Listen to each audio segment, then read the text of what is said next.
ஒரு சின்ன ஊர்ல அருண்னு ஒரு மாணவன் இருந்தான்.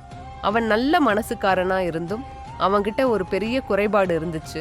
எதை தொடங்கினாலும் பாதியில நிறுத்தி விடுவான். ஜிம்முக்கு போனா 3 நாள்ல ஆர்வத்தை இழந்து விடுவான். புத்தகத்தை படிக்க தொடங்குனா ஒரு வாரத்துல ஆர்வம் குறைஞ்சிடும். இதை பார்த்து அவங்க அப்பா, உன்னோட பிரச்சனை திறமை இல்லாம இல்லை அருண், நீ பாதியில் விட்டு விடுகிற பழக்கத்தால தான் என்று சொன்னார். அருண் அதை கேட்டுக்கொண்டாலும் அவனால் தன்னை மாற்றிக்கொள்ளவே முடியவில்லை.